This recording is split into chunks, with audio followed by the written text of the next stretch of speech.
Opinions expressed are that of the Sunday Funday podcast, John Bocanegra, Amber Edwards, Curtis Spivey, Dom Lawrence, or any guest host, or bystander at the time of recording.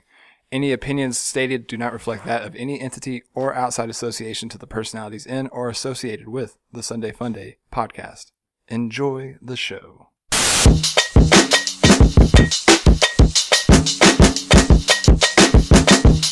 We really should do a remix of this. You were onto something when you mentioned that. It's a little hot. Welcome to this special edition of the Sunday Funday Oh, I already messed this up. Codpast, that's what I almost said. Podcast. Oh, jeez. It's a long week, man. It has. We got a special guest, man. Go ahead and introduce yourself. Hola, me llamo. No. It's going to be like Spanish class where y'all just stand up and introduce yourself. Now my name is Mike Corrales. I currently reside here in Lubbock. I'm actually original resident of San Antonio, Texas, but been Oh, word? Yeah, man. Not born, but pretty much raised there my whole life. But yeah, just chilling here. We got my little girl. But, hanging your out here sidekick? with me. Yeah, or your bodyguard? Muscle. Yep. keep the ladies at bay. Right. Well, welcome, man. It's so hot. Welcome to the Sunday Funday podcast. Awesome. You and Curtis actually, I didn't know y'all were good friends. And I told him that we were getting you on here. He was like, "Oh, you mean Mike? And I was like, yeah? Miguel? AKA Yes. like the nicest guy ever. Yeah, like, thank super you, man. cool. and Curtis is the nicest guy ever. So that's a He big is. title to take away from him. We're going to have to fight it out to see who's the nicest dude. No, Who you makes got it out you alive? got to nice it out. Yeah, nice it out. That guy's- Who's the nicest? It's like, oh, here's this one rose. And like, here's this bouquet of roses. How nice you. I'm like, well, I handmade this particular craft for you. Well, I made this certain poem for you. Poem? Poem. He said it different, so it's of different value now after that. He said it nicer than the original word. Look, we know who the clear winner is here, man. Yes. We know who the clear winner It's Mike, or is it Curtis? I say it's Curtis. it's We one should of just get a us. poll going. They don't even know him. They'll probably vote for him. Yeah. We'll just do a poll, just random poll. Facebook poll. Yeah, Facebook poll. Who is nicer? We need a third option, though. So you gotta give people options. Third option. It'll be me and nobody votes for me. Made a total jerk of You'd myself. win for some reason. Right. You're an Like, oh. You're an independent. It's like one vote. And I was the shoe-in for that. Right. No, you've been busy, man. Before you even got here, actually, you were all over the place. Yeah, it's been a crazy day. We're having a cool, well, not myself, but Lubbock Artist Collective, hosted typically by Sam Gaithan. She's hosting a Bad Luck art exhibit at Star Comics tomorrow downtown for First Friday. Or wait, is it First Friday? No, it's the second Friday the Friday. 13th. That's Yeah, what it is. yeah. So the theme's Bad Luck, which is really awesome.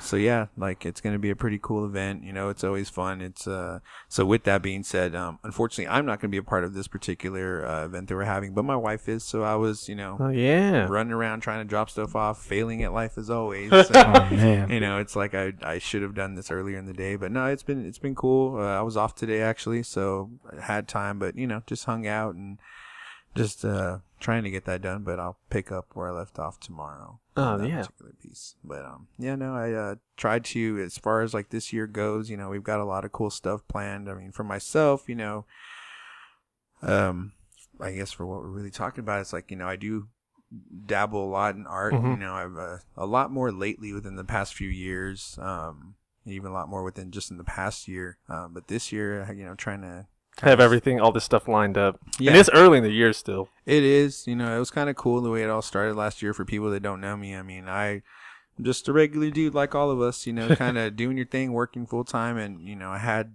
you know, artistic talent growing up. I was that kid in school that, you know, just, that's all I did. Science class, math class, whatever class I was drawing. Like, Mike, pay attention. You're like, Yeah, I'm drawing molecules. Yeah, Hang on. exactly. And so, exactly. But, you know, I didn't really do much with it. And, you know, we moved up here a couple years ago and kind of, you know, in San Antonio, go to the First Fridays and stuff. So we kind of wanted to find that culture when we came up here and find something that, you know, because we kind of felt like we didn't not necessarily fit in or like we stuck out, but, you know, you're coming from San Antonio to Lubbock, it's, you know, a little bit of a difference.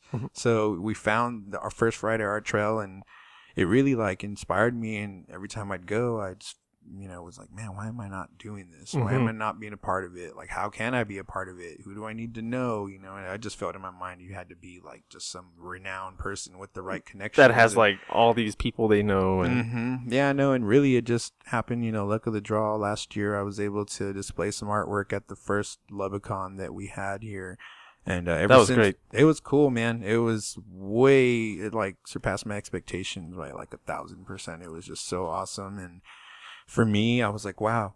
I mean, that's how you get your foot in the door. Pretty much. Like ever since then, I just started trying to be a part of every art trail that we had, every event. I'm the kind of guy that's like, yeah, I'll do it. Even if I'm cutting myself short, but I enjoy the challenge now. And just like, it's like most people, there are times when I don't really feel like as dedicated to it, but something comes up and I definitely find the time. And lately that's what I've been doing. Lubbocon's coming around in May, the 27th and 28th, if I'm not mistaken. And it'll be a 2-day event, which I plan to be a part of. So even as of right now, no secrets or anything. Like, I need to work on stuff. I need to get artwork out there. I don't just have a huge arsenal of things to just display, but it's been fun. So like, I've been trying to stay busy with that and everything.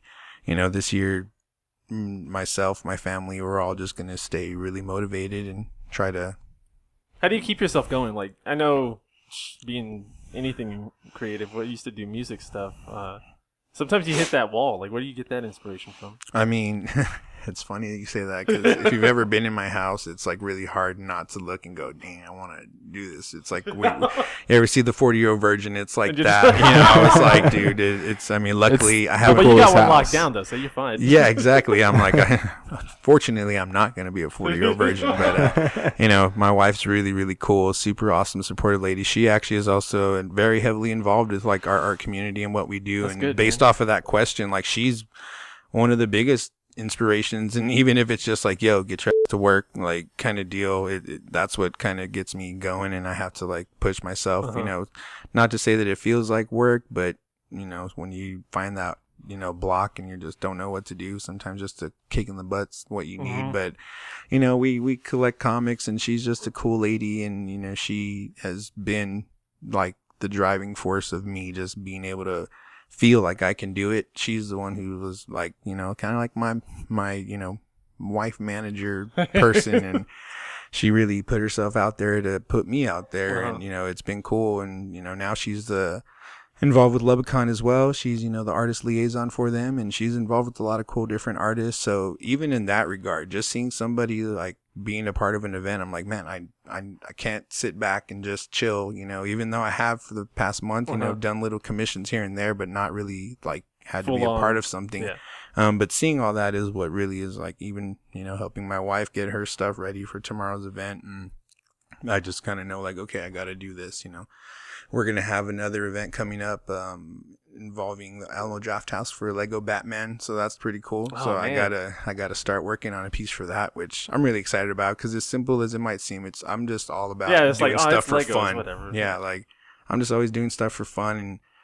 And, everything in our house, my daughter, unfortunately, is like forced to be surrounded by, just comic book imagery and, collectible toys. And it's just like, even if we buy something for her, we steal it and put it on our shelf. I was going to ask you too, because we were talking about this before we actually started recording. Like, she's drawing stuff up too. You were talking to Curtis about that. Yeah, no, she, it definitely rubbing off on her. She's got that little artistic, creative vibe, and she sees mom and dad, doing stuff, and I think she just, she's all nodding her and never am I like, oh no, you can't do that. If anything, I'm always trying to help her, and she, I think gets that from me and from my wife, so it's kind of hard to not want to be creative when you're living in a family that just tries to be creative and put art out there and help other people put art out there. And I think it's kind of cool because, I see her, and I grew up with, a single parent, and my mom and I lived Section 8 housing, never did anything cool like this. And so it's awesome to see that, and I remind her every day, even if it's in the form of a lecture,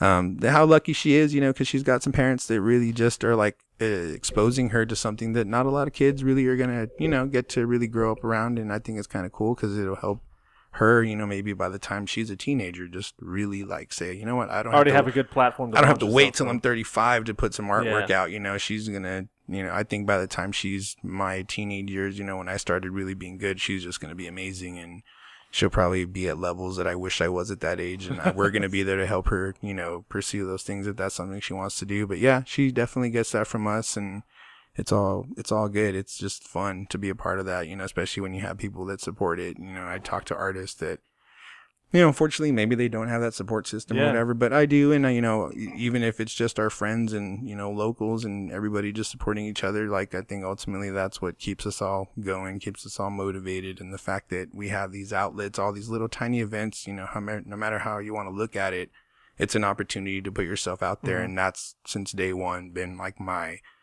thing is like, I really just want to, you know, whether my art shines through or not, you know, I just want to be a part of that, you know, so. And it's not even about your art being seen. It's about, because that's the cool thing about the collective here is that everybody, like you said, everybody supports each other. And the last event that I went to in December with most of the people that were there is like, oh yeah, like you had people that were watching your thing was massive. Oh, the one piece. Yeah. So it was, people were there and you were still kind of referring to the woman that had that one piece there. It was just one on the easel. And Yeah. Nancy. It was a smaller piece. Yeah. And you were just like, hey, yeah, you should go talk to her and check her out. Like she was, doing these other things, and you immediately just pushed that crowd over there. It kind of just flowed that way, and I think that's the cool part about it. Is like, you know, not to say that, you know, one artist is better than the other, but the fact that we're all different. You know, not everybody likes my graffiti style pop art, you know, comic booky, flat color, bold lines type of art. Sometimes people might see it and be like, oh, that's just like a giant cartoon drawing. It's not maybe something to their liking, but they're like, it's too loud. Yeah, too you know, bright. but then there's somebody who really, you can't maybe just from looking at a painting really truly understand it, but, you know, whereas my painting might be like, Mikey just wants to paint something cool that, you know, he really likes. This said person has an entire feeling behind it and a reason why they did it, and it has a deep story, and you're like, oh wow, you know, those are the things that I can also appreciate too. But yeah, no, that was fun. That particular event where everybody just kind of brought out their own artwork and were able to just show whatever it is you want that kind of expressed you or said something about you or kind of like your style of art. I enjoyed that because, you know, a lot of them I've been a part of, you know, or some of them are themed. You know, we had the Suicide Squad, we had the Rogue One, we had Doctor Strange and all that stuff. That I can only imagine the pieces for that one. They were like, really. Let's pop some acid. All right, let's go. Exactly, dude. I'm like, don't trump me. No, I've never done that, but you know, it is very fun, very cool, and every single time, you know, we have a lot of different artists, but I mean, I don't think I've ever felt like I've wasted my time doing any of those things, and they're just a lot of fun. And I think every other artist that I've sat next to or been a part of those things with, like, they truly feel like, wow, this is. I mean, you can't sit back and go, oh, I wish those things were happening and nobody's doing something. It's like, that's what we are doing. We're making it happen. We're doing our thing. And whether it becomes huge or it's just even us pushing each other as a group, you know, I think that's cool. You know, I like the circle and I like everybody that's becoming involved. And, you know, there's a lot of artists that, you know, whether they did or didn't show their work, I mean, a lot of them that never had a chance, they're getting to do that. And it's a lot of fun. You know, you're meeting a lot of cool people. And I think, genuine people at that. Yeah, genuine, cool people that have that same passion for what you do, respect what you do, support it, you know, encourage you and do all that stuff. Like, that's just a lot of fun. And I think that's really what it's all about. Did you ever think that like you would be a part of something like this here in Lubbock, moving from San Antonio? Like, I mean, Lubbock, how was that?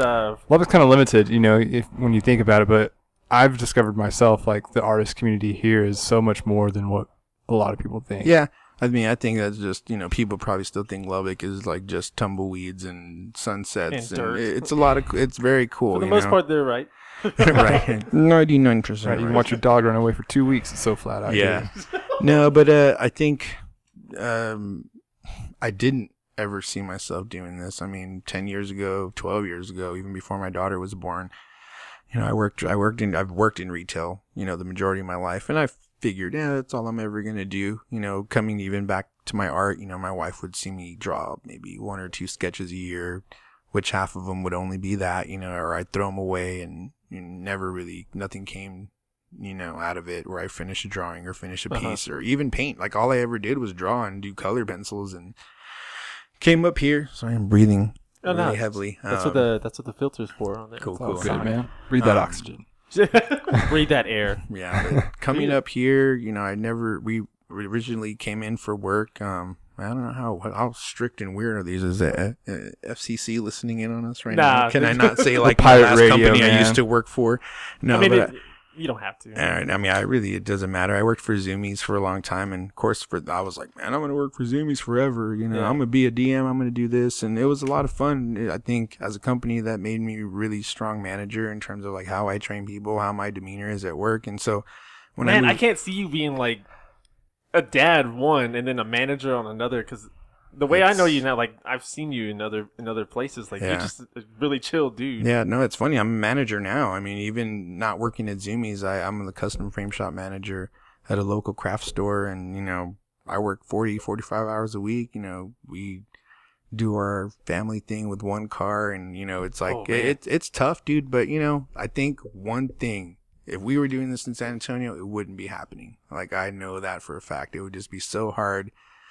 We wouldn't be able to commit to a lot of stuff. But it's just everything's so small here. Like, even now, I thought it was going to take me 30 minutes to get here when I was running late. And I was like, oh, wait, it's right down the You were street. here, like, within, I just 8 minutes. turned around. I was like, oh, wait, I stopped. I missed a stoplight or whatever.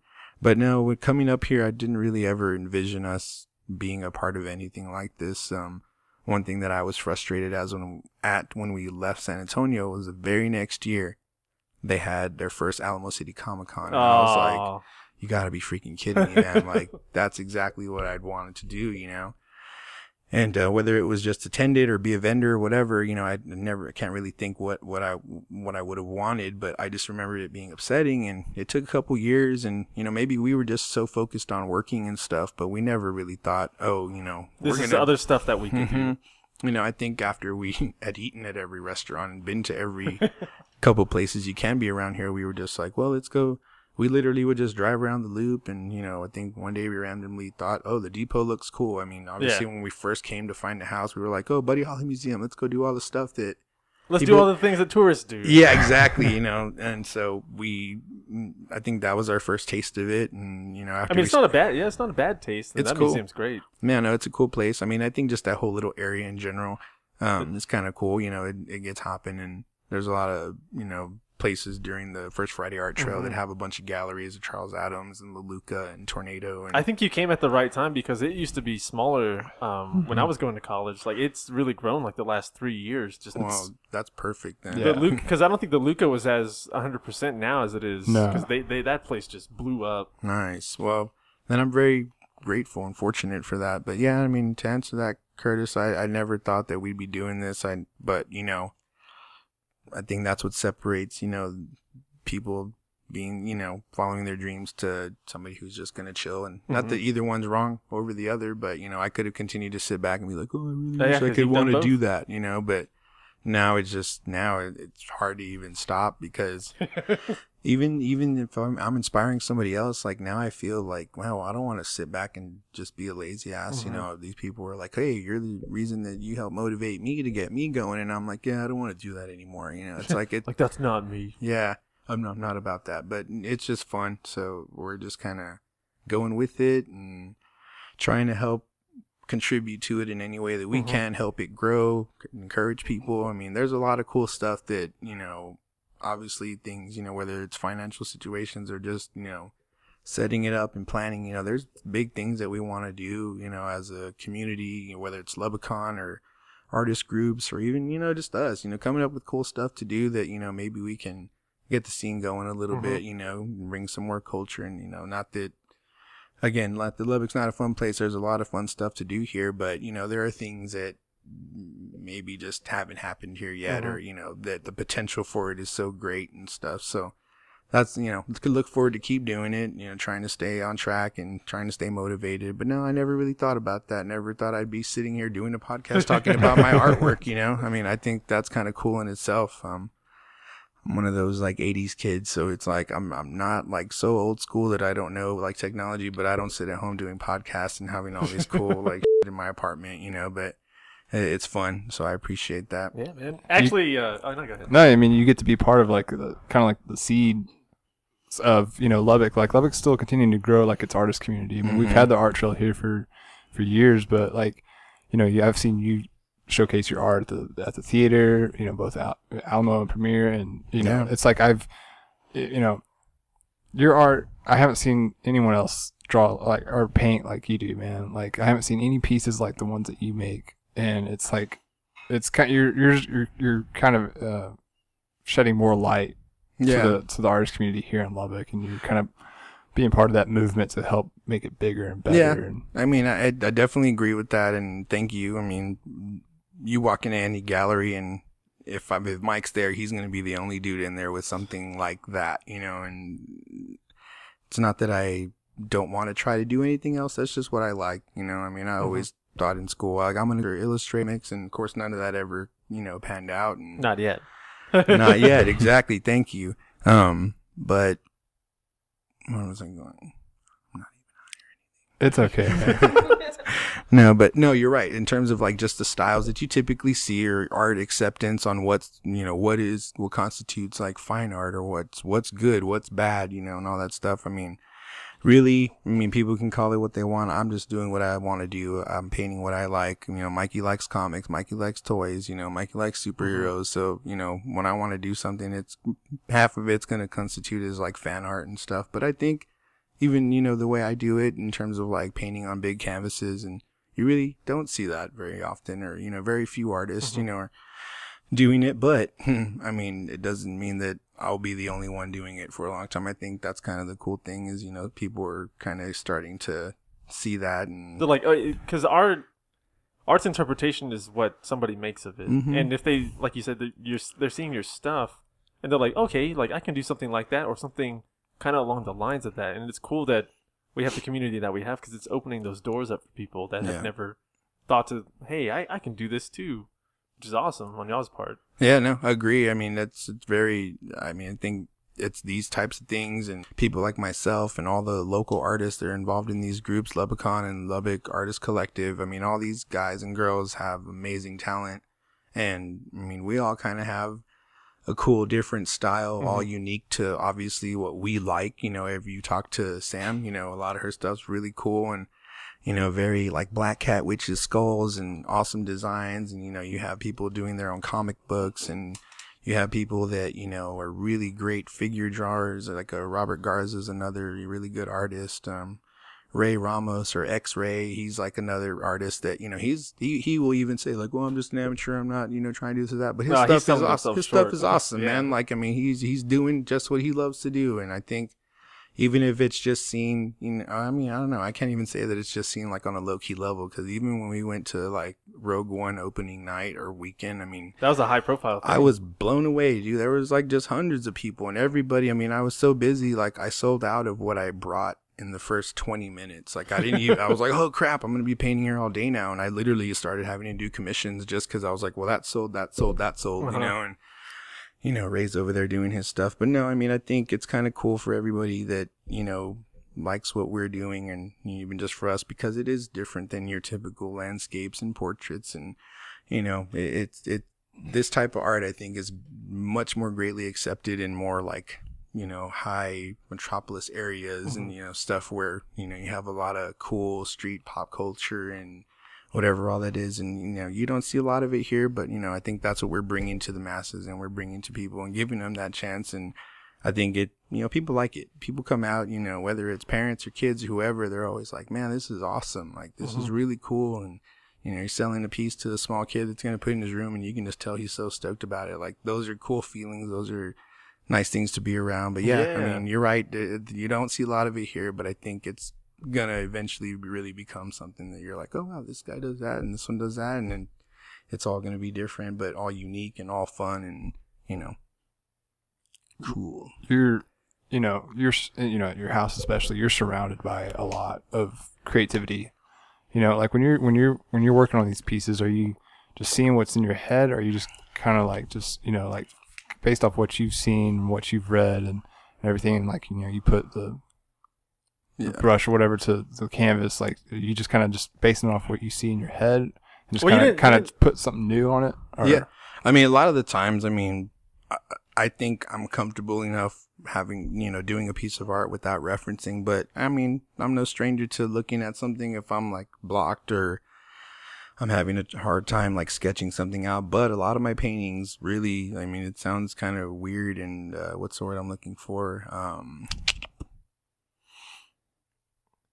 like the style of what I do. So like I'll start a canvas and I literally will take a kid's fat rose art sidewalk chalk piece, and that's what I'll sketch with, like I'll just do it on the canvas. And there's a lot of things I probably could be doing better, like priming my stuff and all this and that. But when it comes to actually bringing something out, if I'm painting, I try to do it just from my mind. There are times where I'll look at a piece or I'll look at something, and because I'm like, wait, I'm trying to figure out a position or whatever it is I might try to be doing. But a lot of the times I'll try to do it just so people always tell me, man, I want you to put that Mikey twist on it, put your own little style to it. And that's what I try to do. It's really not hard to, lose track of what I'm trying to paint, because a lot of times I'll even sketch it out real rough on a sketch, and I'll, just look at it as I'm doing it on my canvas piece or whatever. But no, it's easy. Most of the time it really just takes it down to me devoting the time to do it, because you're a busy man. I mean, it is very busy, but not to toot my own horn or anything, but there have been some paintings which you bought my Hulk print. Yeah, that's the only painting that I've ever done where I started it at 8 a.m. and I finished it the same day. And that's a big old giant 36 by 48 whole face, canvas. man. It's like so much emotion and lines and shadows. And I mean, and it's a really large piece, and some people would be like, man, that'd take me months to do. Like, I couldn't do that. But, Mikey, I mean, I'm talking third person now. But, when it comes to Mikey's hungry. Yeah. Mikey wants a drink. Hey, we got some. Man. Yeah, but it's just like, I know I can do it, I guess is what I'm coming down to. It's a lot of times I just want to chill. I want to watch Gotham. I want to hang out, and I just want to enjoy time, like, being at home and having me time too. Yeah, just chilling. But if it's like with what I do and being a dad and trying to be an artist or trying to put my stuff out there, it definitely takes a level of dedication and self preservation, self-motivation, motivation, self-help, initiative is really, I guess, what I was looking for. I'm thinking dictionary. Had to think of being a manager. Like, why don't you guys take some more initiative around here? Right. But yeah, I mean, it's really just going, all right, Mike, you got to do this. And I apologize to everybody that maybe I've taken longer on your art pieces on or not. But they're like, man, you told me to do that whole piece in 6 hours, and you took 3 months on my piece. Well, I think dare you bring quality. I think a lot of people understand that too, and I think a lot of people coming from bigger cities moving to Lubbock, they love it. Yeah. I don't have any close friends that are like, yeah, I'm from this. My roommate is from a smaller town than this, which actually is booming too. Nice. But it's not like you're from San Antonio, like you said, and coming into Lubbock. Do you think it's a better place to raise a family here? Like, would you not be able to do all the things that you're doing if you were somewhere else? Yeah, for sure. It'd be more challenging if we were in a bigger city. Maybe I haven't experienced it to really give a true statement on that. But the fact that we're here in the style of how we run our family, which is a one car, it's constantly we have to know when to switch off. Okay, we have to go get our daughter at this time. Have to be all strategic. Yeah, everything kind of takes a little bit of planning on it, and we're grateful for the fact that nothing is very far. I mean, what is Lubbock, 5 miles one end to the other? I'm just kidding.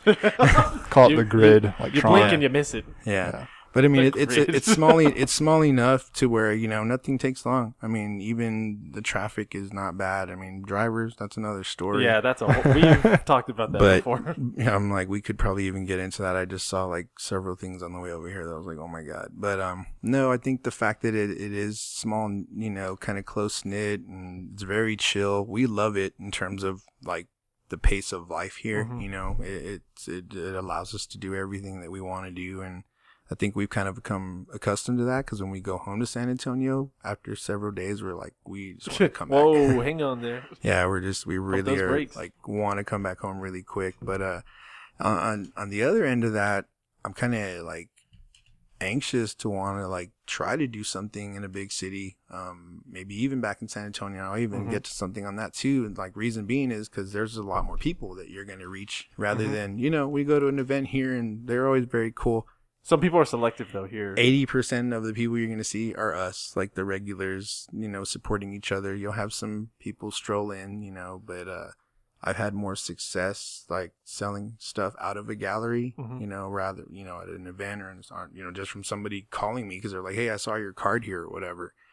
But no, my friend, one of my good friends, his name is Andrew Medina. He held like a little, what was it called? Unestablished. And it was like this cool little art event. You know, they had a DJ and they had people doing like poetry, slam poetry. And, some people, you know, making their own crafts and some people just doing art. Well, he came recently and, I gave him about 6 of my pieces. And I was like, you know what, just take these. They've been in every gallery that I could put them in. They were just sitting in my house and I sold 2. That event, and you know they'd been in several different places, and I was like, man, they're never gonna sell. And he called me the next day, and the day actually the same day as Rogue One, like that was a really big weekend for me in terms of like financial success, you know. So I was like, yes, this is awesome. And he called me and was like, yo, dude, sorry, I might not be good. closer into the mic, but it feels weird at first. I know it does. I'm like, oh, it becomes second nature after you've been doing this for a while. I just need to quit being a little bitch. just put your mouth on it. Yeah. All right, here we go. Just tip, Mike. That's what he said. Yeah. But no, so I think just in that small taste, not even me being there at the gallery and the fact that, or that event, and I sold something, I was like, man, that's a testament to your work. Possibilities, dude. You know, it's like I even told Dre, I was like, man, we need to try to keep in contact with more people down in San Antonio, and whenever they're having an event, you know, I'll just be like, yo, I'm going to drive my stuff down there, or even drive down there myself and just be a part of it, you know, because I think it'll be another cool place, you know, where it's home to me. So I know immediately people are like, Mikey's here. He's going to have an art event. Everybody's going to come. So I know that it'd be cool. But now, I mean, I like it here. And the fact that, you know, the pace of life and again, everything that we do, I think if we were doing it somewhere else, I probably never would have even started it because, you know, there wasn't a Lubbock in San Antonio and I don't know anybody, and the good grace of the circuits over there. Yeah, the way everything came out, it just fell into place perfectly. I met Elizabeth Regner, who was the director of the Lubbock Art Alliance, and you know, she kind of just kept my name in her hat. And I think when she became involved with the Lubbocon event last year, I don't know if she was like a sponsor or what, but like she contacted me, and that's kind of how I got into it. So I don't know if I don't know if that really would have ever happened, you know, back at home or anything. So I'm grateful for that. But no, ever since then, you know, it's just been cool. But that's how I got into it, just by meeting her, doing she wanted like some ridiculous thing done. And as a framer, typically things that we do take, She was like, can you paint me space? I just want all of space. Right. No, she more wanted like, I have 20 frames that I need you to cut 20 mats for and do all this stuff. And I need it in 3 hours. And I was like, like, I don't know. Like we one order. Let me multiply by like 100. Maybe multiple man for a minute. No, she was like, and one order typically I tell her takes like 3 to 5 days. And she was like looking at me like, come on. She's a very, you know, on the nose. Suave, like, yeah, she's like, come on, you're going to do this for me. And so I wanted to busting it out. So I think I like, you know, put a good impression on her, and she was just like, Mike's kind of do the kind of get stuff done. And so after she contacted me there, we had another thing where I actually was able to paint at the Lubbock Arts Festival last year. Oh, yeah. I did some live painting on like this cool food truck. That's a big thing too. It was really awesome. I had a really good time there too. I mean, I think that's probably where I started really like seeing people go like, man, this guy's cool. And I had some of my artwork there, and it was just another fun time. But yeah, so since I said yes to that, it just kept going, you know, and, you know, she'd reach out to me and, hey, do you want to be involved in this? And I'm like, yeah, sure, I do. You know, so I kind of just always said yes, because I didn't want to be that guy where I can't do it. Yeah, you can't rely on this guy. Just don't ask him anymore. But I think you were willing to do it anyway. It sounds like you were like gung ho about this. Yeah, I was. I mean, she could ask me to do anything, and I'd be like, yep, I'm gonna do it. You know. So if this car got it. Exactly. But no, it's been cool. I mean, a lot of nothing but good things have come from it. Nothing, I can't even tell you one negative thing about it other than me putting pressure on myself. You know, it's just been a lot of fun. And really, I think that comes from anybody though, like doing anything ourselves. We're our own worst critics. Yeah. Mm-hmm. You were talking about how your other friends are like, I don't know if this is good or not, Ray. Yeah. No, I mean, and even me, I'm like, man, whatever, dude. Like, your stuff is awesome. You know, I mean, my wife, she never talks anything like negative about me, but, you know, we've been married a long time. So it's like my wife sometimes, you know, it's just like, she would say, and people would say this, even my daughter, like, I'm like kind of dude that's like, I'm going to tell you, like, I have a suggestion. I really want you to do it, but I'm going to make it seem like, you know what, make your own decision. But like, you should do that this way, man. So it's like, I'm kind of controlling, micromanaging. So it's like, even in helping anybody with like, if they have a question about art, I'm like, do you really want my help? because I feel like I'm gonna Like you should probably ask somebody else. Yeah, because it's like I don't want to have that feeling like I'm taking over or making them feel like their way is wrong. Everybody does something different, so I am always like, well, this is how I would do it. If you want to take my tip on it, cool. I'm by no means it's a suggestion, not a command. But Dre's always like, well, you really sound like if I don't do that, it's gonna be horrible. So. Again, it's like I feel like I'm being helpful, but I probably also just kind of am not intentionally. I'm like, yeah, just let me do it for you. Get out of the way. Yeah, just move. But no, I mean, he's a cool artist, and yeah, it's like everybody is always their worst critic, and I see something, and even paintings I look at now that I've kind of done quite a few, I go back to some that I still have. I'm like, oh, that sucks. Like, well, why did I want to put that somewhere? And I'm seeing things that I want to change or improve on, but at the same time, it's kind of cool because I'm like, I can see my progress. The growth, yeah. That's how me and my brother were for the short films that we did short films in high school and in college. Heck yeah. And we had one maybe after we got out, but going back and seeing that, I'm like, man, this is like, it's kind of embarrassing. Like, there's so many things that we could have changed, and if we were to reshoot it, and be like, yeah, okay, we can build on this, because you learn, and that's the best part about this is, you go back and you reference your own work, and you're like, okay, now I see what I learned from this. Technique is changing from piece to piece. I'm pretty sure for you. Yeah, no, and it is, and I mean, I'm finding, oh, why didn't I do this? 5 paintings ago, like just finding easier ways and. Sometimes with the things that I do, even especially commissions, when you're painting something, I have to give myself a time frame, and it kind of like, I challenge myself and I'm like, all right, I told him I have it this time. So I try to hurry up. And I think just doing it more and more, I kind of find, a good flow. And like I said, other than myself holding me back or me being lazy, if I sit down and say, you know what, I'm going to paint right now, most of the time I'll be able to knock it out. And I just kind of got to find a point where I'm like, don't be so hard on it. These people are probably going to think it looks amazing. My wife's always like, what? I'm always like, this one piece, can you see it looks stupid? And she's like, what? Exactly. She's like, shut up. You just want to hear somebody tell you your artwork looks good. And, but you kind of do. Your artwork does look good, man. Like, take it from me. You've seen me, like, you've heard me, like, boast about, like, your Galactus piece, man. Like, oh yeah, that was you got Thank pieces you. that belong in Marvel offices and Midtown Comics up in New York. Like, I mean, dude, I they are appreciate so that. awesome, man. Like I said, we are our own worst critic, but from what I've seen, man, you're a true Jedi. Well, I appreciate that. I'm like, I'm more of an apprentice right now, or if I'm a Jedi, Padawan. I'm a Padawan. I'm like, you no, were I talking wanna about how. Would you have been exposed? Like, what was your exposure to any art when you were younger, besides comics? Well, I guess just comics. Yeah, it's kind of cool. When I think about it, and I tell my daughter's probably heard this a million times because I'm always like, you need to do something. Her head, She's like, not again. One of my like most vivid memories of just like being so heavily drawn to comic books was like in 1992 to 94. The Chronic had just come out. Yeah. Sipping on gin and juice. I don't know. Maybe that's Snoop Dogg. But anyway, I was in 5th grade, and my mom used to go to this flea market every weekend, and she would, hand out pamphlets for a local chiropractor. And I was like a lurking kid in the flea market. Like, this little dude never goes away.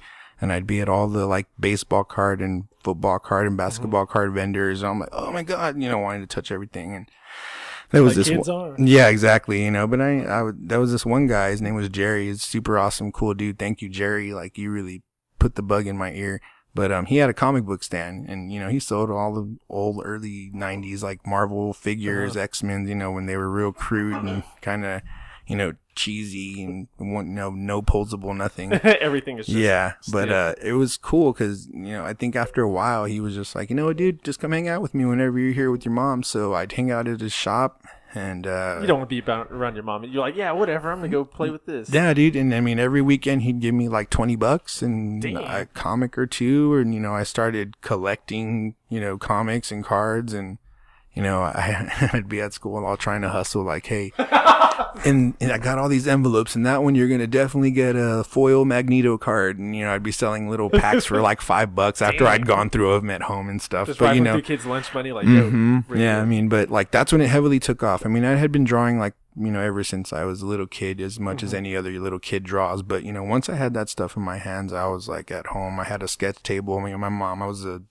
single mom, only child. People would be like, oh, you spoiled little brat. But, I had a lot of cool stuff in my room. My mom would buy me toys, and I was a kid that, oh, you got me the whole X-Men set, and I'd have like the whole team, where some kids are like, it's like gold team, blue team. Yeah. So I had a bunch of cool stuff, kind of like my house is now, but it was just confined to my room. And so I'd be in there drawing and sketching. And I remember, from that time on, it just stuck with me. Even in school, people would be like, Mikey, draw me something, Mikey, do this. Or I'd draw it and I'd give it to a friend. Like, or, here. Yeah. So that was like really when I felt like I was super influenced by that style, artwork or comic books to me is art. I mean, I don't care. Oh, yeah, I don't care what you say. It's figure drawing, it might be hyper, stylized, and it might not be what Da Vinci did or, Michelangelo or any of those guys. No knock to them. Like those dudes in their own rights are like amazing, different time fathers. Yeah. Of what, art in itself. But, I look at it all and I'm just like, that's just really cool. Like to me, I like that, I love sculptures. I love a lot of different things. I can appreciate, old buildings just in how they were designed and the artwork that you can see and all that stuff. It's like you can't turn it off. Your eye's always looking for Yeah. So to me, even in me saying that, as strongly as I might feel about it, it's not like I'm like, oh, the only kind of artwork I like is comic book art and nothing else. But that's just what like I strongly like, But anyway, from that time on, just I kept doing it in school. And, by the time I was in high school, I think I remember it at one point, and this was kind of cool because it wasn't comic book related, but, I don't know if anybody here is like Glenn Danzig or Misfits fans, but, when he had finally like left the group and they had cut like a new singer, they came out with this album called American Psycho. And I had taken like a 24x36 poster board and I like pastel chalked this awesome like Crimson Ghost and gave it to a friend, and I mean it looked badass. Damn. I think even if I saw it now, I'd be like, dang dude, like it's a really awesome piece. You were ahead of your time. Yeah, I mean I was, dude. I mean even when I wish I had a iPhone back then, so I could have taken a picture of it, whatever. But I remember being in high school and like busting out a pretty cool piece, and I just, outside of high school, I graduated when I was 20. I had my mom pass away when I was real young and stuff. So I kind of had struggled a little bit, and art was like, that was my thing. Like, the escape. Definitely. I mean, I had people and teachers and, be like, I had a real teacher one day was like, you can't keep using the excuse of your mom's death to not succeed in school or this or that. And yeah, it was pretty heavy. And I wound up leaving his class, but it's because every time I sat in his class, I would just be drawing and I'd be like, dude, I'm just, leave me alone, please. It's like, what do you tell a kid whose mom passed away, who's an only child? Like, you want him to come to school and act like nothing's wrong, type of deal. But either way, it was, that was a big thing for me. That's like what kept me, grounded through it all. And I was just, that was definitely my escape. So, but yeah, it's pretty cool. I mean, I've been trying to, I guess do that since I was a kid, but yeah, that's what really turned me onto it. Being in the flea markets, collecting comic books, collecting toys, and, all that kind of never went away from me. Maybe all that in that time frame was like, Mikey's just going to be a kid forever, so it's been cool. Do you think it'll it'll run out sometime? You're like, probably not. I mean, because it doesn't seem like what you're doing, especially when you're, I guess, gathering material or even just being a fan of something. It doesn't interfere with you as a person, I don't think, and it doesn't interfere with anything that goes on in your life. No, you're really right. It doesn't, because even, the way somebody would walk into a house and its interior decorated, that's the way we look at it. It's just like, this is just shit we have on our walls. Yeah, you see our stuff, too. I'm really admiring it, too. Yeah. That's my roommate stuff. Like, we had Iron Man and Captain America before Civil War came out. We had them posted up right there, and we had Batman stuff right there. We had Spidey in the corner right there. I'm like, where did they all go? Yeah, we had to move it for the tree. Oh, gotcha. The tree's still up, by the way. But no, I think just in... Yeah, I had to bring it back in. But no, I think even just, with all that, and even being a kid from the 80s, and that everybody my age, it's like, a lot of us are still stuck in that, Yeah. I believe it. I think it's just because even now, I mean, there's a lot of cool stuff, but I'll even constantly lecture my daughter, even when it comes down to like, mainstream music. I'm like, God, it's all the same. Nothing's original. What is this noise? Turn it off. Yeah. But, I think there's just a lot of cool stuff to hang on to that a lot of people, whether in your 20s or mid 20s or 30s, like, that era is just awesome. There's just so much cool stuff that came out from it. if you don't like any of it, cool, but most of us can relate on that really level. was a good time. We Yeah. had McFarlane doing Spawn at the time, Dude. Chris Claremont Oh God, yes. and Jim Lee doing X-Men. That's what I grew up on. Yeah. The Jim Lee era X-Men. Yeah, dude. I mean, I still have a lot of those comics too from those when those came out. I mean, and definitely Jim Lee, definitely Spawn. One of my other favorites, which was an inspiration from the Hulk that I drew, was Dale Keown. He did the Oh Pit. yeah. Real awesome. Like his style is just the way he draws is just badass, and so I really liked it. But so is everybody else's. But no, you're right. I mean, there's just so much cool stuff to like. I mean. But yeah, it doesn't affect me. Like, I don't walk out. I don't feel like nobody would know that we probably collect stuff on the level that we do. And then they walk in, they're like, holy crap. Like, oh, okay, cool, Mike, But outside of, when I'm just at work or, being an artist or doing whatever, I don't really talk about those things too much. Yeah. Not because I don't, Not enjoy it. because you're ashamed of it. Yeah. I feel the same way about it. Yeah, I'm just like, if you come through, you'll see, man, but it's not like I'm like, hey, guys, I got more of this and that than y'all, or I collect so much stuff. You got to come I got see the latest edition, man. Yeah, I know. I mean, I'm not even that rich. It's holographic cover. They don't even make those anymore. Yeah, but please don't touch that. But no, it's a lot of fun, dude. I mean, everything.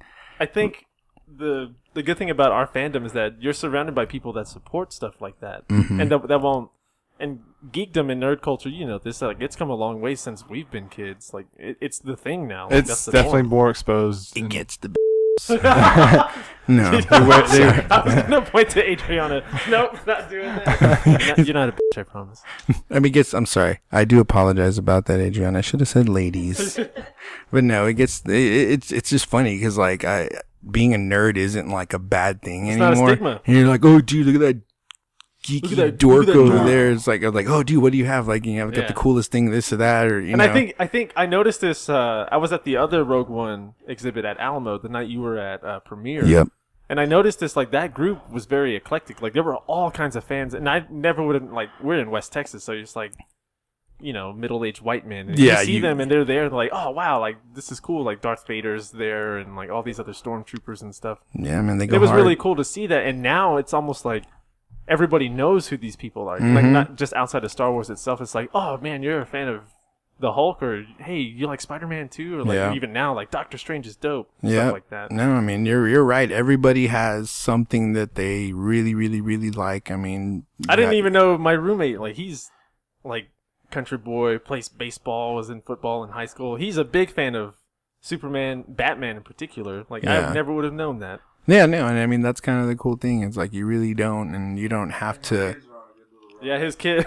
I was gonna say, like, do you play Pokemon too, man? Because that's cool. I'm like, I never really got into it, but even, I mean, I was just explaining to somebody, one of my friends the other day, that I didn't realize how, and I mean, maybe this is just so like out of touch I am with it and not realizing because I'm so busy doing my own thing, but like tabletop gaming, Magic, like, I mean, those things are people just that's play big time. Like, it's super big time. Like, I mean, back when Hastings was here, you would find people at the tables, like, if you're just going in back there to, shop around, you'd see like a game going They're all on, going. games going on. Yeah. No, I mean, I think that's really cool. I mean, everybody's got their thing. There's a group for everyone. Like, it's not weird not to be exclusive weird. anymore. Yeah, Yeah, like it's yeah. not like, oh, and even if you are, you're not necessarily an outcast. Like, you're actually weird for not liking that shit nowadays. So You don't get stuffed in a trash can anymore. yeah, exactly. Like Mikey got a wedgie today because he's wearing a Wolverine shirt. I don't picture you being a little dude like I was. I'm not, man. I was probably like, oh God, in 8th grade, and this is not embarrassing. I'm a big dude and I embrace it. But in 8th grade, I remember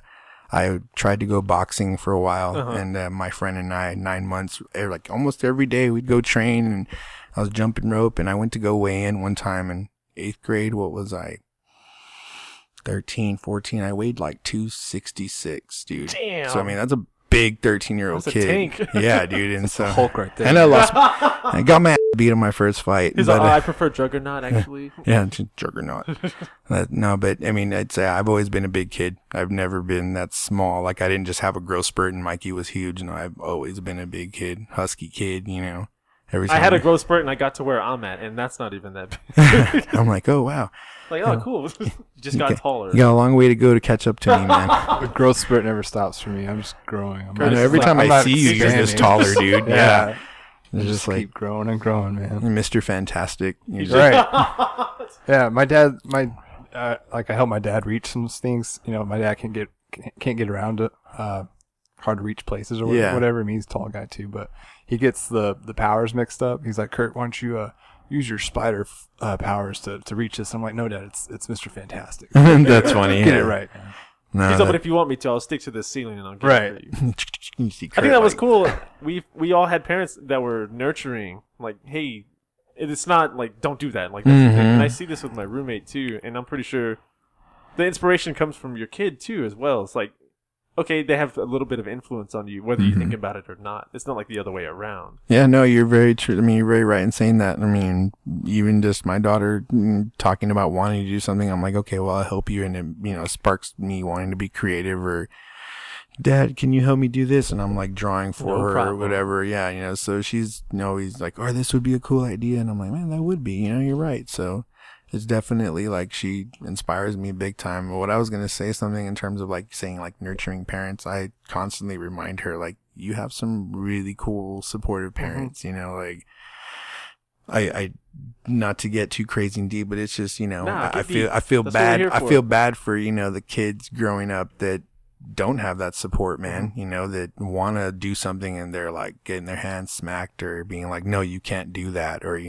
that's a waste of time. Like comic books are crap. Don't collect toys. You need to be this. And hey, you gotta be a man. You gotta grow up. Yeah. No. And just like, no, you can still, I'm living proof of that. I think, my mom passing away, we were just having this conversation, my daughter and I earlier, and it's like a regular thing. Like every day is like a life lesson with Dad, and then so I talked to her and I'm just like, you can be a good person. You don't have to have had something bad happen to you. But I think a lot of the differences is, when you have somebody, for instance, nurturing parents, you don't know what it's like to be really told no because you've always been supported, and it's just like you on the other opposite, there's like a kid that may never really follow his dream because they have have that support. Yeah, exactly, because there's somebody there that just told him that they couldn't do that, so if you're that person, don't do that, man. I'm going to find you and I'm going to get mad at you for the way you raise your kid. No, I'm just kidding. Mike's going to box you, dude. Right. He's going to get them footwork going again. Right. I'm like, watch out,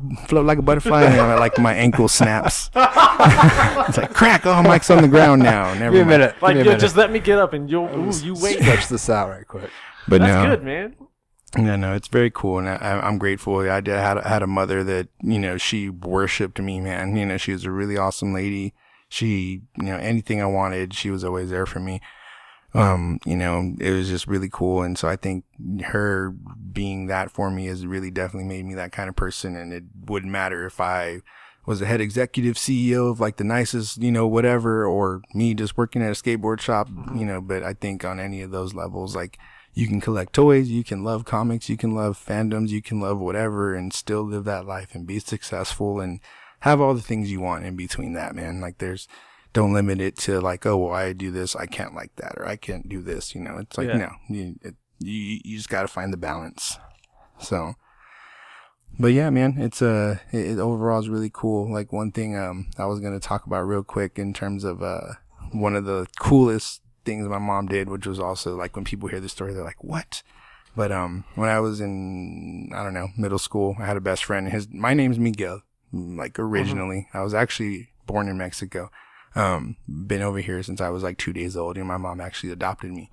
But my best friend, his name was Miguel too, and we'd always go everywhere together, man. Like it was so stupid. I always, for some reason, like omit an embarrassing fact anytime I talk about myself in front of people. But when I was like, we were that age. This would be like the third time I've heard something embarrassing. I know. Well, I told Danae the other day that like one time we were getting stopped by a group like cops because we were all walking around, they were teenagers, and they were like, "What's your name?" This and that. And everybody was saying their name, and I was like, "Yeah, man, they call me Grumpy." And my friends were like, "No, they don't, dude. Nobody calls you that, Mikey." So, but at the time I was really into Grumpy, and gangs were a thing, and I was like, "Yo, I'm hard. This is my tag name. Like, don't mess with me." And it was just kind of funny, but going back to my story with my friend Miguel, we were at the mall, and this is just one thing that I was like, I'm never gonna mess up again. We were at the mall.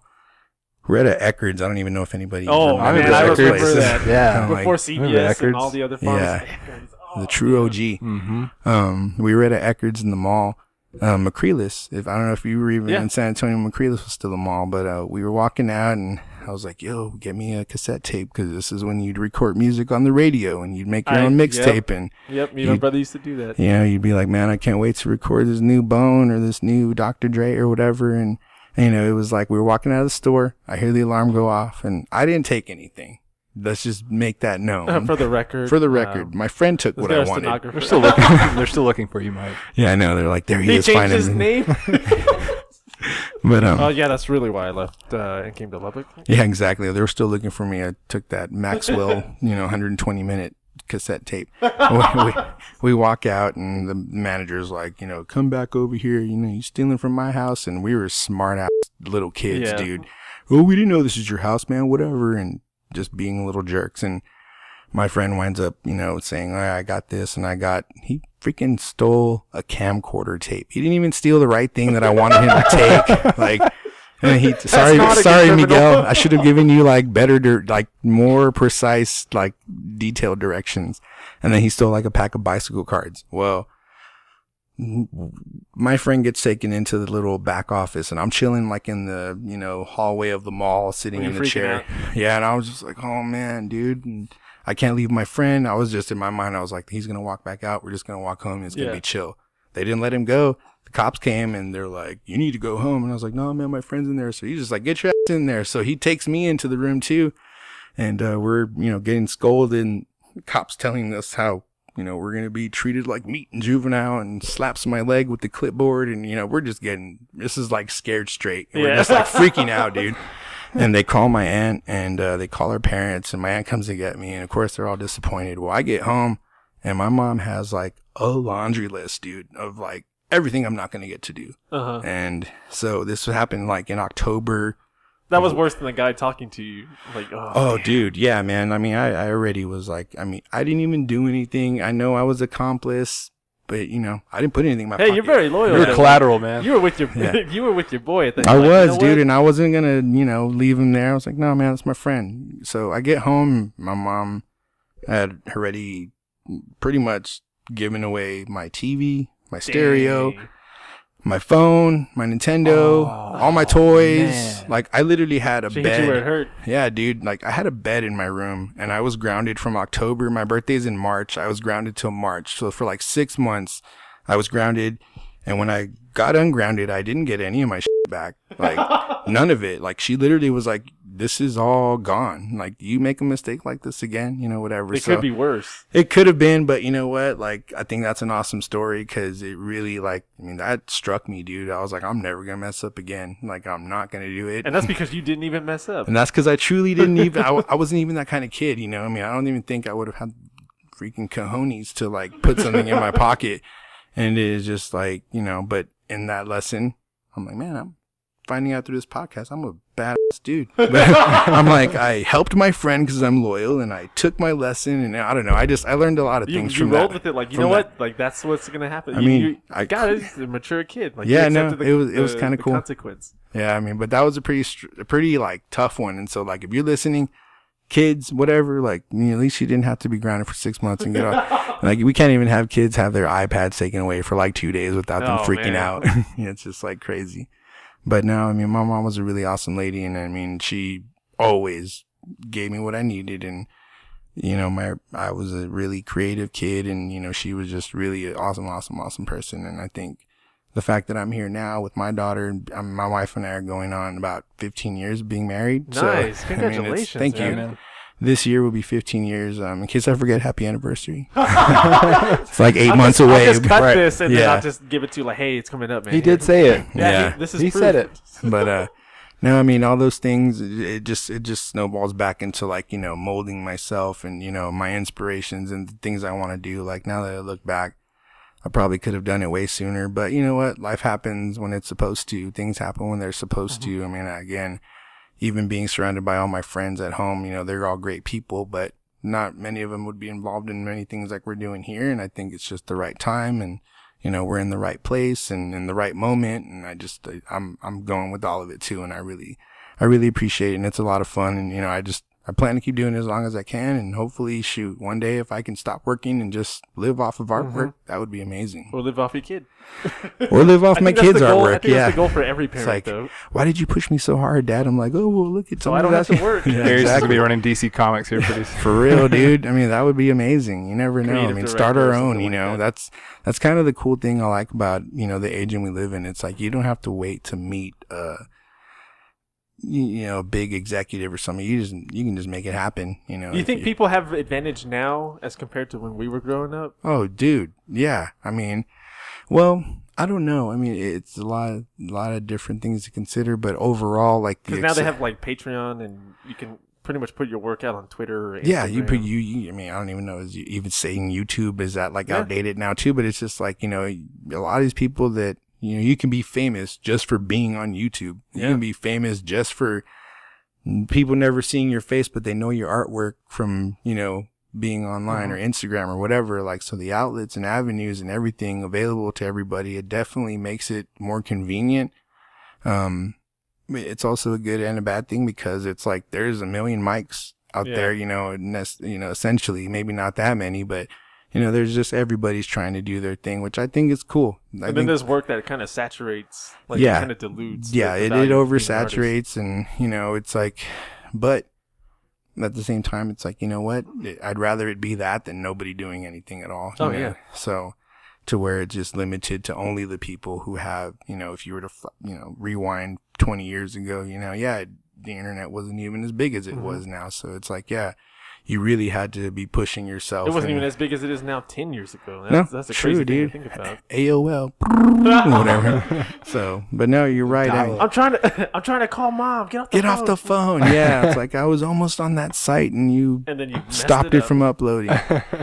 But no, I mean, it is definitely easier. I mean, I think there's a lot of cool things you can do if you have the drive and the know-how. I mean, there's a million things that in my mind, I'm like, I want to start an Etsy account. I want to do this. I want to make that. I want to, start doing some live video. It's just like, you got to do it. You got to use the tools that you have. And I'm eating my own words, because I don't, like, we actually don't have a computer. It's like one of those things where it's like, things in time, we'll catch up. We'll have a nice little setup. I'll have right now my studio is in my kitchen. We haven't had a table like my studio is in my living room. Most of the stuff isn't even mine. No, this is a nice soundproofed, secluded office building. It's multi-purpose. You're lying. Yeah. But no, I mean, and that's also, case in point, what we're talking about. It's like, you don't even need like you don't have to go buy like space and have a studio. You can do it here. That's the cool thing about it. There's an argument to that. My brother, he does Mr. Photo stuff. He actually shot our promotional stuff for the podcast. And he would always sell himself short, again, being your own worst critic. He would sell himself short, too, because he's like, I don't have this light diffuser, or I don't have these certain types of lenses, or I don't have all this glass, or I don't have this editing software. Yeah. And in your case, too, in particular, it's coming down to your heart seems to be in this, like 110%, even more than that. And it's the talent that goes into the craft that is what makes it. And that's why people appreciate the work that you do. Agreed. No, I mean, I think that's very true. And I think whether it's music or doing a podcast or video cast or whatever they're called, if you can be successful being a photographer with working a small minimal amount of tools and make what you do look like $1 million, it doesn't matter if you're doing it out of your kitchen or in the most lavished studio. I mean, definitely out of your living room. Definitely having better tools is cool, because I can't wait to have a bigger place where I can set up tables and have like a nice big open space where I'm not trying to cook dinner and paint a painting at the same room. It's like you start painting with I'm like, oh shit, this is a spatula, not the flat edge brush. Damn it. Hey, you could be the first to do that. Maybe just start painting with the spatula and throw some bacon on it. It's just like live art, Your bacon has paint on Quit it. playing with your food. Yeah, but literally, and then he could call it playing with your food. We might have just thought of something. Man, let's roll with this. I get 100% of the profits and proceeds. We'll just help with the advertising. Yeah, right. But no, I mean, I think you're right. It's just like, if your heart's in it, if I were to just say, oh, I have to wait till I have the perfect this, I have to wait till I have the perfect, canvas or paintbrush or paints. I started with painting with dollar craft paints, and of course, as I've advanced, I can see the difference in better tools versus, some that are cheap, but you probably couldn't tell my first piece I wouldn't during be able now, to. you know. So, no, definitely, if your heart's in it, man, just go after it, and you can do it. You don't have to have like all the greatest things in the world, but you know, I try to make it happen with what I got, and I definitely hope that it just continues to grow. I think the greatest thing in the world that you have is your lady, because she's a force. And she is, Especially man. Being She's- a part of pushing everything out here and getting the artists Yeah, no, she's and being in your corner for that case. I'm the luckiest dude for that. You know, I mean, I see. This will also be on your anniversary thing too. Yeah, no, Just- that's cool. we'll put this- We're gonna back, edit man. it to make it sound like this whole thing was just me dedicating Right. everything to her. Right? It kind of was. I mean, you grew up with a strong female figure in your life, and now you have it again, which Yeah. is kind of cool. No, man. I mean, 10 times. And my wife is like, she could be the next president of the United States. You know. I'd vote. I'd vote. Yeah, no, it's just like it'd be awesome. Like, and then I'd have my artwork in the White House. But no, she's a really cool, awesome person. She's my best friend, and you know. How'd y'all meet? Oh, dude. It's kind of queer. It's kind I was going to say weird and I was like, well, let's just not go there because I don't want to like have people start like bashing me for using a word. No, but anyway. Queer does mean weird, though. So. Yeah. How queer. Yeah, you're right. Jack Skellington uses that. But I was drinking water. sorry. But it was kind of cool. Well, unfortunate but cool in terms of like our circle of friends. I just met her through, you know, a friend that I knew. My cousins knew, you know, this group of people, and they knew him. Whether we were at like I can't remember, we were like a dance party or whatever back then. Back when they had dance parties. Yeah, exactly. That would be like, hey, would you actually like to dance and not me like hump your leg off just in front of everybody? It was like you're actually having like a nice, you know, fun time. But it was kind of weird I almost said it again. It was kind of cool in the sense that, you know, we were all cool and friends, but she was 14. I was like 17 and a half. And we weren't like, my wife would tell you like, man, I was going to marry this dude the moment I met him. And I was like, Whatever, like, girl. it's not even Like that I I was didn't like her. testing the I waters. thought she was a beautiful girl. I didn't know how old she was. Two, like we had both like, and so getting on that, like, her mom had just passed away the same year as my mom. And I think whenever we started talking, for whatever reason, that became a strong connection for us. And we just we were best friends. Mm-hmm. I always thought she was beautiful. You know, of course, when I first saw her in my mind, I was like, dude. But, you know, I was just respectful and, you know, trying to just be cool. You were a gentleman. Yeah, I was. And she definitely would be like, man, anytime I try to talk to that dude, he just act like he had no interest, you know. Trying to be I was just more like bashful and shy and like, why would she like me, you know, type of deal. But especially adorable, like, man. and once we started hanging out, you know, whether it was through groups of friends or whatnot, like, I mean, it's kind of crazy now that we tell this story, but you know, once she turned 17, we were like, we're dating. I didn't even say, hey, do you want to be my girlfriend? Like, it was just, we like, knew it. That's it. We knew it. And you know, like, there's a lot of good and bad things. Like, one, I never proposed. We just were like, when are we getting married? You know, we want to do this. And so the day after she turned 18, she packed up all her stuff, moved out of her sister's house, came to move with me. A month later, we got married, and 15 years later, it's like, you know, we're doing our thing. And it's kind of like, so, oh, yeah, we're married. Yeah, I mean, it kind of was, but I think from the time she was 14 till then, it's like the build up.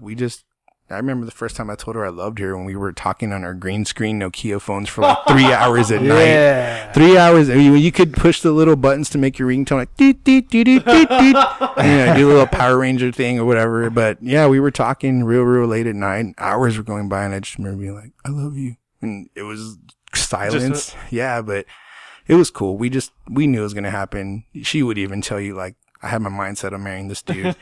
You know, at the time, I couldn't even tell you if I was interested in anybody really or not. Nothing strong enough to where I even remember it. You know, I had a girlfriend before her, and it was 4 years in between. So I wasn't like a ladies' man. I was just kind of, you know, hanging with my cousins, you know, trying to cope with just getting out of school and all that stuff, living life, even living with my cousins. I moved out before I was 18 years old, and my mom passed away before I was 18. So in a 6 to 8 month time frame, I was going from living with my mom to living with my cousins, and now it's like I live by myself, you know. And it was, you know, unfortunate, but definitely has shaped me in a really good way. And I met a really awesome lady who she's everything, man. She's really cool, and she's been super supportive. We've by no means not had any problems, but you know, that's, if anything, actually what you don't see as not a problem is something young relationships struggle with. It's like, oh, he's not understanding me, or he's ignoring me, or he's The silliest of keeping things. to himself, or like, oh, she's making a big deal about something. Yeah. Fight through that stuff, guys. And that's stuff that becomes second nature in a serious relationship. Like at that point, it's just, oh, okay, we're just having another, yeah. not necessarily a conversation, because if fighting is normal, that's kind of a problem. But Yeah. No, but it just becomes, it's not as big a deal as you make it out to be, especially when you're younger, when everything is dramatic. yeah, everything's like, oh my God, I can't do You'll this. figure this out. Yeah, no, trust me. I'm like, I already told her, I was like, you better not bring a boy home that doesn't know how to be respectful and doesn't have goals and doesn't have ambition. Yeah. I'm like, 'cause I'm going to punch him in the face. And, I'll get that boxing back up. yeah, so, but no, man, there's so many good things that my wife and my family and my daughter, overall, like those are the things I'm proudest of the most. But yeah, definitely she's just a really cool, I think she in herself is finding herself through this because, I know my wife and through each other, it's like our personalities and everything, like we're just really driven people. Even if we were only just working, we always shined wherever we worked at. And I think for her and how talkative and friendly she is and how she is like a bolt of energy, man. Yeah, dude. She's just like a little bubblegum ball, like just like la, la, la, la, la, la, la, la. She's just so friendly and everything's so like, bubbly and cool, and she's just like always just exactly that. She's full of energy and her laugh is contagious. Like it's just being around her, it's really cool. And so I'm glad that she's now kind of coming into her own and realizing, she's never drawn really at all in the past year or two, kind of getting more into it. And she in her ways is like really trying to study, whether it's body parts or whatever. I don't have the patience. I'm like, why can't I just do this already? And she's like calmly practicing and she's being methodical. Yeah, very, very methodical and like getting it down and like obviously really having to teach herself. She wouldn't have what she calls for me like natural talent. But even when I see her, I'm like, dang, like that's awesome. Like you really can do that. You're like, where was I at this level? Exactly.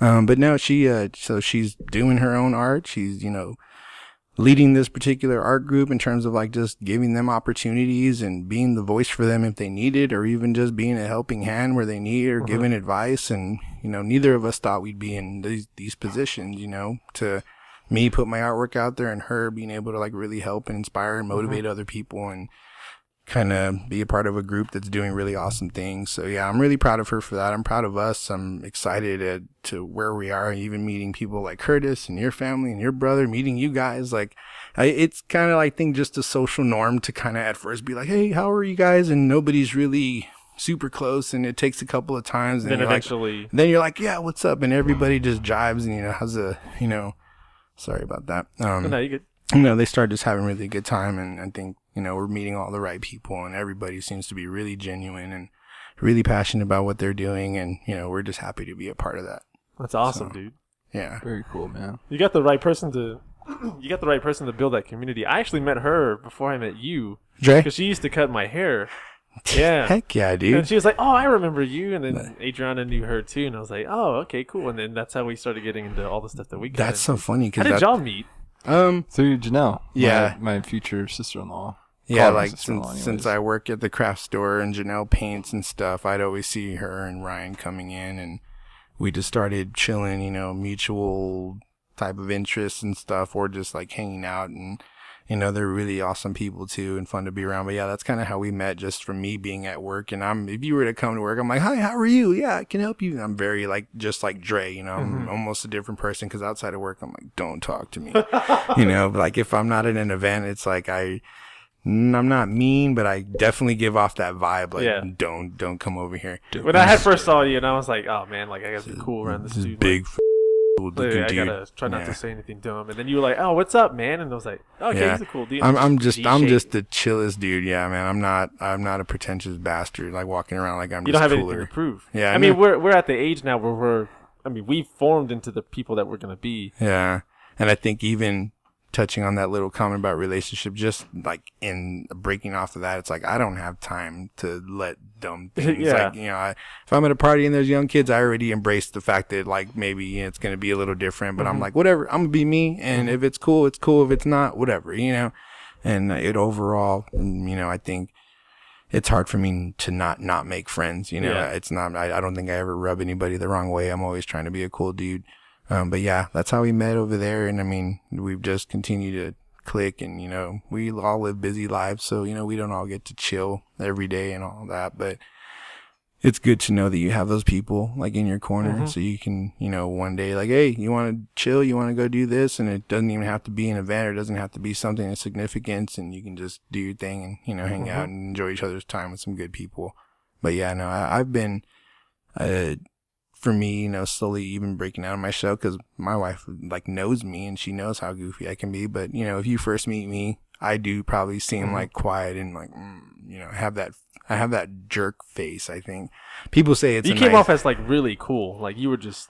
I'm just too cool, man. Like I'm only gonna talk to the people that I'm talking to, and nobody else. Well, I do apologize for that. I'm like, next time I go to a party, I'm gonna shake every single person's hand when I walk in. They're like, what's up, man? I'm Mike. I'm Mike. Nice to meet you. Yeah. So. But no, man, we need to have another party soon, actually. I agree, the last dude. time I saw you was the Christmas. I was trying to play and Presidents or whatever it's called, and I couldn't explain the you rules. were actually you were doing very well, and then he got toasted after that because we were powering through it. He was just like, "I'll drink, cool." I don't drink, bro, like at all. So that night, like, was just it was a good. It was a fun night. It's a different side of me. Yeah, bro. Yeah, it was. It was just like, it was fun. We definitely need to do more of that stuff, and you know, not just after an art event, you know, just like for no reason, you know, just have a party. It's like, hey, we're all here. We're all alive. That's a good reason to get together. It's like exactly like John got out of work today. Let's party. All right, we made it to the end of the week. Yeah. So no, but it's been fun, man. I just all these cool little things are just awesome. That's awesome, dude. Like the story of your come up was like, most people. They don't choose to share that because they're like, oh, it was an important part of my life and I don't feel like it pertains to anybody else. But it does, because you vaulted yourself into this community because of where you came from. Mm-hmm. Yeah, I mean, and again, it's like I could have chosen to, it would have been a lot easier. Yeah, I mean, yeah, exactly. I could have just been that dude. I mean, I tell my wife all the time how lucky I am that we got married, because I have no idea what I'd be doing, you know, without her. I couldn't envision my life without any of these ladies. But, yeah, it's just taking, you know, you can be from any walk, man. It doesn't matter if you have your parents or you don't, you know, if you're in a relationship or you're not, you have a good job or you don't, whatever. It's like, in terms of like creativity and art, it's like you can, if you have the heart and they have that desire, like, don't let anything hold you back. I mean, if anything, it can be a very like coping type of mechanism, therapeutic type of thing, whether it's making music or drawing or being an actor or doing whatever that is, again, involved within the arts. I mean, all that stuff can be so good. And, you know, maybe my story can just help you realize like, wow, don't wait till, you know, cause I'm about to be 36 and a lot of people wouldn't know that. You don't look it, man. Oh, I appreciate it. It's a blessing and a curse, but, you know, it's just like, I still get carded. Yeah.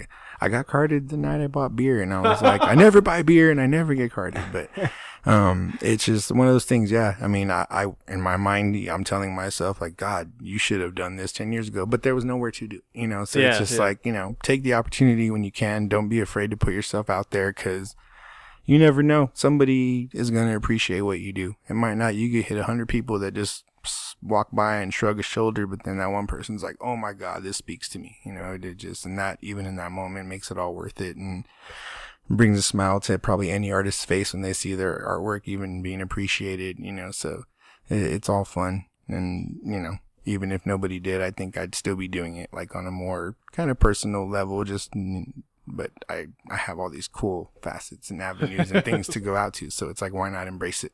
Yeah. Dude, that's a hell of a message, man. Thanks, dude. I'm also a wise guy. Sage. Yeah, right. Sage. But you got anything to follow up on? I don't, man. I don't. I'm going to ask you a little rapid fire questions. DC or Marvel? Oh, Marvel. Oh, yeah. Who's your all-time favorite? Oh, God. Okay, let me put it like this, because for me personally, I have a favorite X-Men and I have a favorite Marvel superhero. Okay. Iron Fist for one, and then Gambit's all-time favorite. Okay, got you. Well, I mean, if it had to be an X-Men, Wolverine, because he's just like take no shit. Thanos is just like, I mean, I'm him. Like, if I had to embody a person, like, and of course I'm the softest teddy bear. Yeah, I'm like, I got my gauntlet over here. But like in the early 90s, dude, like, you know, just Infinity Wars was all there. Like, all that stuff was like big right in that time frame. So when I would read or see pictures of like Thanos, I'm like, this dude is awesome. He had it. The way he was drawn too was like, yeah, he was a menacing figure, but there was, even if you delve deeper into him, there was an intelligence behind him. Yeah, He was just not just brute force. No, I mean, he's just like the kind of dude you don't want to mess with. But yeah, he's definitely like my favorite Marvel villain. I mean, Venom probably falls close second. Oh, yeah. And you know what? I said Wolverine, but I'm gonna have to backtrack because my collection and my things that I've had throughout my life would strongly suggest Spider-Man. I have him tattooed on my back. So Wolverine, I did say was my favorite X-Men.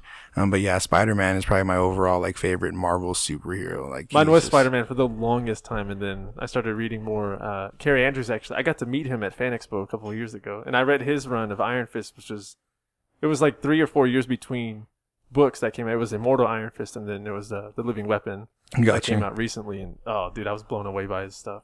Heck yeah. He was a creator. He did everything. He wrote it. He drew it out, and he published it and everything. And Marvel picked him up, and they were like, "Hey, we saw the work that you did," because he was working with Image before. They saw the work that he did with that, and then it blew up from there. And I've always been fascinated with martial arts and stuff, thanks to my dad. Growing up, like Fist of Fury was on, or like just all old kung fu movies and stuff. No, I mean, I feel you on that. I watched a couple of those myself growing up. Thought I was gonna be like, Karate Kid. Yeah, exactly. Sweep the leg, all that. A favorite artist who did comics, like was it McFarlane that did Venom and Spider-Man back in the 80s? Oh yeah. Yeah, he did Marvel for a long time. He had a very signature style when it came to that. He definitely is. Venom, Todd McFarlane's Venom and Spider-Man are definitely my favorite versions of those characters. Like, I mean, I put Sam De La Rosa second when I was getting older. Him too. Like, he's probably been the most influential like person in terms of. And I'm glad you mentioned his name because there's also a cool little like tidbit regarding him. I met him at Alien Worlds in like 1992. I was a little like 10-year-old kid, man, and I was really wow. Well, they were having the signing and he's doing his artwork out there. And I was like, my mom and her boyfriend at the time, we didn't have a lot of money. So they were like, well, you can get my hat. Go get him to sign my hat for me, whatever. And I was like, man, I just want to buy a comic book. Why can't I get it signed? And so at that moment, I didn't get a comic book. His Lethal Protector, when Venom Lethal Protector came out. Yeah. I didn't get to get that signed, but I got a signature like on a hat, the bill of a hat, which I probably didn't even care enough about to keep. And then I met Sam like years later, probably the early stages of our marriage with my wife, like early 2000s. And I met him at the Live Oak Civic Center, like toy convention. And I was like, oh my God, Sam, like, dude. He's back. What? And he's probably like, I don't remember. Yeah, but I'm like talking to him like it was yesterday. And he was really cool, dude. He was just so like, thank you very much for remembering that. Yeah. I had a poster that he had that was like so promotional that he was like, how did you even get this? And he signed that for me. And so Sam De La Rosa, definitely, because he's so close to home, living in San Antonio, like all that stuff is a lot of stuff to be proud of, which I definitely am. But yeah, Todd McFarlane's versions are just like super, super duper cool, so I like those a lot. You're right, Kurt. Favorite movie? Oh, Big Lebowski. Oh, yeah. All right. You're like my friend Travis. Yeah. Dude, we just watched it. Just watched it the other day. Favorite band? Coheed and Cambria. Oh, man. Yeah. You just did all classic. I got my my keyword tattoo. I'm like, yeah. This was my daughter's first concert when she was 6, and we took her to go see Coheed. And she was like, everybody was like, oh my God, I'm so jealous of her. That's so awesome. He's like, yeah, you should be. Yeah, exactly. She has her T-shirt we bought her and everything. Yeah, we've been avid Coheed fans for a really long time. They're just an awesome prog rock metal band. But so Favorite, what? No, I'll say ¿Qué más? Favorite Star Wars character? Darth Vader. Oh, absolutely. Especially at the end of Rogue One. Oh, yeah. man. Oh, yeah, man. that tattoo's so Thank you. The cool thing, since Friday the 13th coming up tomorrow, I got this tattoo about 2-3 years ago on Friday the 13th. There was a really cool artist named Chris Valencia who no longer lives here. I think he's like in Georgia or something, but he worked at Overtime Tattoo and some other different places. But my wife has a Stormtrooper and several other pieces from him. But that particular day, we were having like a Friday the 13th art contest, and instead of doing like flash art, he was like, I'm just going to pick one person, and I'm going to do one tattoo, and it's going to be $13. So bam, I won, and I was really stoked about it. So of course I paid him more because it's worth. Oh yeah, I'm not going to be a cheapskate, but that was kind of cool that panned out that way, and I was like, oh my God, awesome. So I got a lucky 13 tattoo, or a very awesome piece for $13. Nice. But yeah, Darth Vader definitely. Do you know anybody that's going to be at the thing tomorrow? Yeah, at the Bad Luck Art event, Sam Gaetan. I don't know if it's going to be both of the Besco sisters. It's like Stephanie and Stacy, Tina Brewer, Victoria Grisdorn, I believe. I mean, so yeah, I guess I'm going to know quite a few. I know every single one of them. But yeah, there's a few people that, I mean, I might be acquainted with just through like meeting a couple of times, but nobody that's like extremely close knit, but very, very like, hey, you know, what's up? You know, good. I'm gonna be really stoked to see all of them tomorrow and their pieces and stuff. Kind of, I wanted to be part of it, but at the same time, I like overworked myself during like October and November. I was like, I don't know if I want to commit. That's like the grinder month right there. It was October in particular. Yeah, it was, man. It was really awesome. But now I think all of them. Robert Garza's gonna be there tomorrow. I don't know, Chris Nazario. So yeah, I mean, pretty much everybody that's gonna be there, I think I've met at least a couple times, and some of them, you know, I mean, all of them are actually really cool people. But some I guess obviously I'm a little more comfortable with because I've seen them more times or met them more times or have had an opportunity to hang out with them or not. So I think we just need to have like a big artist party. That's what sounds like should be in the work. Just, hey, let's all get together. But yeah. Yeah, cool. Your last chance to promote everything that you got, all your outlets. Yeah, what can people? Yeah. So the next thing that I'll have coming up, will obviously be the Lego Batman event at Alamo Draft House. That looks like it's gonna be a great movie. Yeah, it's dude. I haven't even seen Lego Movie yet, and I'm like, wow, this looks awesome. It's awesome, man. I mean, if they're gonna keep Batman anything like he was in the Lego Movie, this is gonna be amazingly funny because he was just super. Will funny. Arnett's great. Yeah, he's like my friend. Oh God, like hearing him in like in Hot Rod, and he's just such a jerk. Like he's one of my favorite people. He's an awesome actor, comedian. But no, I mean, one thing I haven't talked about, my Corrales Art on Facebook and Instagram. If you want to go check out my artwork or my pages, go give it a like. You know, if you ever want any awesome artwork, you know, hit me up. I'm always down to take commissions and stuff. I mean, really those are the only two avenues I have right now. Lubbocon coming up, you know, in May, which I'll start prepping for. And really the best thing to do would be follow my page so that whenever events are coming up, we post them on there. You'll always know when something's going to be in the making. I'll definitely try to be a part of as many First Fridays as I can this year. And, you know, I'm even kind of. And those are always fun, man. Dude, like yeah. the crowds that go out there is just, they're awesome. The bands that they have out there too, the music's great. The whole vibe is great. It is. I want it to kind of extend from the Luca to come towards like 19th, where it's like just the whole. Oh, yeah. Kind of like King William's district during like First Friday in San Antonio, where it's just like you don't necessarily just even have to get on the trolley. You just walk all the way down and there's just stuff going on. But I know that's a lot bigger space here than it is at home. But now those are really cool events. So I'll try to be a part of those and, you know, really just, I might even, who knows, maybe I'll start doing some abstract art or something this year and then people can start hating my artwork. Then they can start judging me. Yeah. Exactly. But no, I mean, I really appreciate it, guys. I mean, it's just been a lot of fun, you know, and I don't plan on slowing down, you know, other than if life's happening or whatever. But yeah, it's like it's awoken something inside of me. And I think it's, you know, something that just needed to happen. It's probably been wanting to break out for a long time. And, you know, I'm just enjoying Free the it. beast. Yeah, exactly. Go Cowboys. Can't wait for this Sunday, man. It's going to be amazing.